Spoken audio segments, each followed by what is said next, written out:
We'll go next to Ted Wyman from the Sun. Go ahead, Ted. Paul, what will it mean to you to have even a few fans in the building tonight? Oh, it'd be just so great. It's been so long. There's definitely an anticipation for what it's going to feel like, really. Just the sense of a chance of a change, of a return to some kind of normal. We'll take it. I mean, it's going to be great. We'll go next to Ken Weeb from Sportsnet. Go ahead, Weber. Good morning, Paul. What kind of challenges does the Canadiens back end present, especially with some of their size? Obviously, you're very familiar with Ben Sherratt. Yeah, they've got a great mixture there. When you combine it with Carey Price, very difficult to get to the net on, and they're able to move the puck. They've got some good puck movers back there, but they're all of good size and strength. So getting the puck off the wall is a challenge, getting possession of it off the wall and then moving with it. When you got a back end, they can close too, right? They can get to you. They can get it stopped on the wall. That's why they're as stingy as they are. You just have to hope that you can play in their end long enough that over a period of time that you can, put some miles on those guys, but that's no different than any other team. They're structured very well as a group of five, and then they've got, the two men with good size and good strength in their pairings that can kill plays. We'll go next to Sarah Orlesky from TSN. Go ahead, Sarah. Paul, will your plan be to have any extras take warm-up today? Yeah, we always have an extra forward and an extra defenseman available. That won't change. So they will take warm-up, though? I haven't decided whether anybody's taking warm-up or not. Thank you. We'll go next to Jeff Hamilton from the Winnipeg Free Press. Go ahead, Jeff. Hey, Paul. Blake was preaching patience, I believe it was yesterday. How much of that is knowing that Montreal is coming off an emotional series and not wanting to necessarily match that energy, if you will, or emotion to kind of let the game play out because of how long you guys have had off, versus maybe patience towards scoring opportunities and knowing that the guy between the pipes isn't going to be an easy take? Yeah, I think patience is smart in that. I think the record of teams that come off a 7-game series against teams that won the series in 4 is over 500, I think, about 8-7. So they're going to have that kind of edge early. So the patience is mental, in that what the first 10 minutes may not look like the next 10 minutes. And you have to just kind of be prepared to build in this game. Playoffs is not normal, right? It's not the normal operating emotional level for professional athletes, because you just can't. So they've had the advantage in that they're in their rhythm, they're in that emotional level, and we've come out of ours, and there's no other way not to. So we have to find that again and find the rhythm that goes with it. So we may need some patience to do that. We'll go next to Kelly Moore from 680 CJOB. Go ahead, Kelly. Thanks. Hey, good morning, Paul. I'm glad you brought up that team that sweeps versus team that went deep matchup, because at least I have it from 86-87.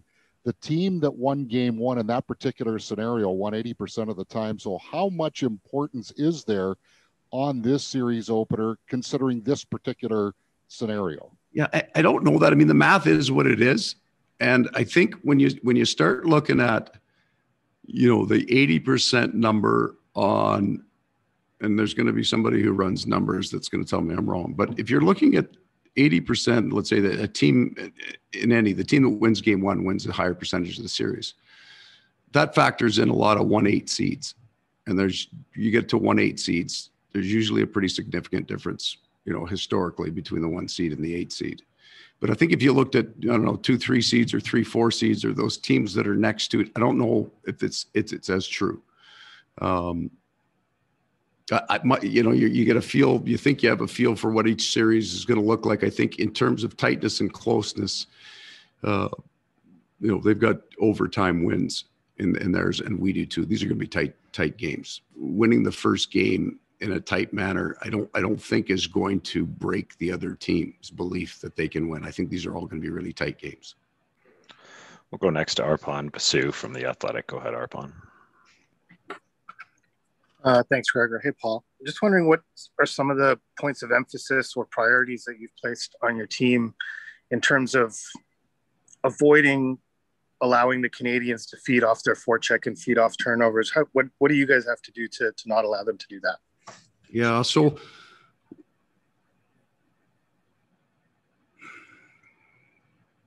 their forecheck and our forecheck are trying to do the exact same thing. It's about creating that chaos and creating those zone times. And so the forecheck part of it is about speed for us. We want to go back, match that speed, get it, move it, and be sharp with that. The turnover is a mindset. And you got to accept the fact that one of the things that Montreal does exceptionally well is they don't let you get the puck from your end to possession in their end. They do a really, really good job of changing possession by their blue line. And if you aren't comfortable with that, if you think that you can pick your way through that, you're going to turn pucks over. And you saw it in the last series, and you saw goals end up in Toronto's net because of that. So no team wants to dump the puck. Zone entries are an important performance indicator. The team that usually carries the puck across the other team's zone blue line more has a better chance of creating things, clearly. But you have to play the game that's paid in front of you. We know that the Montreal Canadiens they excel in that area. So we have to be really smart with what we do. So the turnovers are mentality. The breakouts and handling their forecheck in some ways is the physicality. You got to be ready for that physical contest in your own end. We'll go next to Eric Engels from Sportsnet. Go ahead, Eric. Thanks, Gregor. Paul, when most people talk about the Montreal Canadiens, they talk about Carey Price. They talk about the defense. I think it's justifiable that they don't necessarily turn to the offense right away with the numbers that you look at from the last series. But how do you view their offense and the variety that's there in contrast with what you just faced in your last series? Yeah. So if you take that series out and you just look at historical, I'm going to say regular season, they have been a high event team. They put an awful lot of pucks at the net. They shoot a lot of pucks, and I don't Corsi anymore, but when you look at the generation of offense in most of the analytical models, they're high at that. So you would say, if you didn't watch the Montreal Canadiens, you just looked at those numbers, you say these guys generate an awful lot of offense. They do. They just do it on a volume event. So they're going to put in a lot of pucks to our net. They're going to have a lot of traffic to the net. And that to me is just playoff hockey. So I'm going to say that their offensive game is a lot better than people give it credit for. And it's built for playoff hockey. Now you play Toronto, because Toronto is such a puck possession team and they have it an awful lot, you're just not going to get as many opportunities to put the puck to the net. It's not that they're trying to make a bunch of plays and their offensive game is poor. Toronto's a real good puck possession team. Edmonton is a real good puck possession team. They have control of it an awful lot. I think their offensive game is built for the playoffs. They're going to put pucks to the net, and they're going to put a lot of bodies to the net. They got a bunch of guys. Just look at the numbers of point shots from their defense in the last series. They got a bunch of guys that can heat it up from the blue line, and that's going to be their game, which is the playoff game, which means they're going to be very good at it. We'll go next to Luke Jelena from RDS. Go ahead, Luke. Thank you, Gregor. Of course, we're all going to watch the first two lines on each side, but do you feel in this matchup, especially against Montreal, maybe the third and fourth line can make a big difference for your team, maybe? Well, it's funny. It depends really how you're going to number those lines. If you don't number it by offense and you just numbered the lines by who comes off the bench first at home, right? That tells you the matchup. There's some pretty good offense coming off the bench, third and fourth. And I think what you'll see here is you're going to see two teams use their whole bench.